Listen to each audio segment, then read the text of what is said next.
Hi అండి, నమస్తే. ఈరోజు రెసిపీ ఎగ్ కర్రీ ఎలా తయారు చేయాలో చూద్దాం. చాలా ఈజీగా టేస్టీగా చేసుకోవచ్చండి. ముందుగా స్టవ్ ఆన్ చేసుకొని స్టవ్ మీద ఒక ప్యాన్ పెట్టుకోవాలి. ఇలా ప్యాన్ పెట్టుకున్న తర్వాత ఆయిల్ వేసుకోవాలి. ఇలా ఆయిల్ హీట్ అయింది. ఇప్పుడు పచ్చిమిర్చి ఆనియన్స్ కట్ చేసి వేసుకోవాలి. ఇలా కట్ చేసి వేసుకొని బాగా ఫ్రై చేసుకోవాలండి. కర్రీ చాలా సింపుల్గా చేసుకోవచ్చండి. చాలా టేస్టీగా ఉంటుంది. ఎక్కువ టైం కూడా పట్టదు. మనకి మార్నింగ్ ఆఫీస్కి వెళ్ళే వాళ్ళు కానీ, పిల్లల లంచ్ బాక్స్ పెట్టేవాళ్ళు కానీ ఎగ్స్ బాయిల్ చేసే టైం ఉండదు కదండి. అలాంటప్పుడు ఇలా కర్రీ చేసుకుంటే ఎక్కువ టైం లేకుండా చాలా ఈజీగా అయిపోతుందండి. ఒకసారి ట్రై చేయండి. చాలా టేస్టీగా కూడా ఉంటుంది.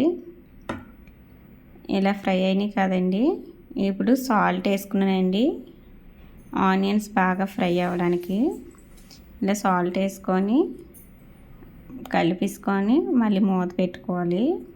ఇలా మూత పెట్టుకొని ఇలా ఫ్రై చేసుకుంటే ఆనియన్స్ కూడా త్వరగా మనకి ఫ్రై అవుతాయండి. ఇలా బాగా ఫ్రై అయిన తర్వాత టమాటా ముక్కలుగా కట్ చేసి ఇలా వేసుకొని బాగా ఫ్రై చేసుకోవాలి. ఇలా ఫ్రై చేసుకొని 5 మినిట్స్ మూత పెట్టుకోవాలి. ఇలా మూత పెట్టుకోవడం వల్ల మనకి టమాటాస్ బాగా సాఫ్ట్గా అవుతాయి. చూసారు కదా, ఇలా బాగా సాఫ్ట్గా అయిన తర్వాత ఇలా మెత్తగా చేసుకోవాలండి. ఇలా బాగా ఫ్రై చేసుకుంటే మనకి టమాటాస్ ముక్కలుగా కనిపించకుండా గ్రేవీలా తయారవుతుంది. ఇలా బాగా అయిన తర్వాత ఇప్పుడు చిటికెడు పసుపు వేసుకోవాలి. రుచి సరిపడినంత సాల్ట్, కారం వేసుకోవాలి. ఇక్కడ కారం నేను తక్కువ వేసుకున్నానండి. మేము కారం తక్కువగా తింటాం. మీకు సరిపడినంత తీసుకోవాలి. ఇప్పుడు జీలకర్ర ధనియాలు పౌడర్ వేసుకున్నానండి. ఇలా మొత్తం బాగా కలుపుకోవాలి. ఇలా బాగా ఫ్రై అయింది కదండి. ఇప్పుడు కొంచెం వాటర్ వేసుకున్నాను. వాటర్ తక్కువగా వేసుకోవాలండి.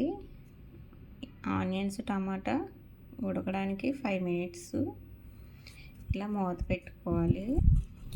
చూసారు కదండి, ఇలా బాగా కుక్ అయింది కర్రీ అనేది. ఇప్పుడు ఎగ్స్ నేను గ్లాస్లో వేసుకున్నానండి. ఇలా గ్లాసులో అంటే ఎగ్స్ ఎలా ఉన్నాయో చూసుకొని అప్పుడు ఇలా ఒక్కొక్కటిగా వేసుకున్నాను.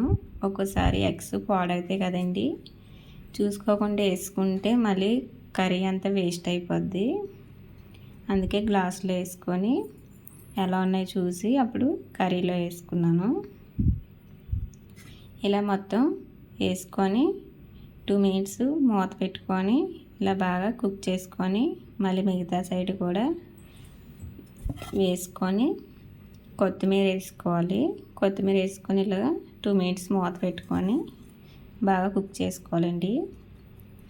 చాలా ఈజీగా చేసుకోవచ్చండి. చాలా టేస్టీగా ఉంటుంది. ఒకసారి మీరు కూడా ట్రై చేయండి.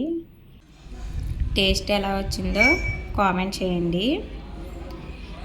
చూసారు కానీ ఇలా బాగా దగ్గరికి కుక్ చేసుకోవడమే. చాలా ఈజీగా చేసుకోవచ్చండి కర్రీ అనేది. నా వీడియో నచ్చినట్లయితే లైక్ చేయండి. ఇలాంటి మరిన్ని వీడియోస్ కోసం నా ఛానల్ని సబ్స్క్రైబ్ చేసుకోండి.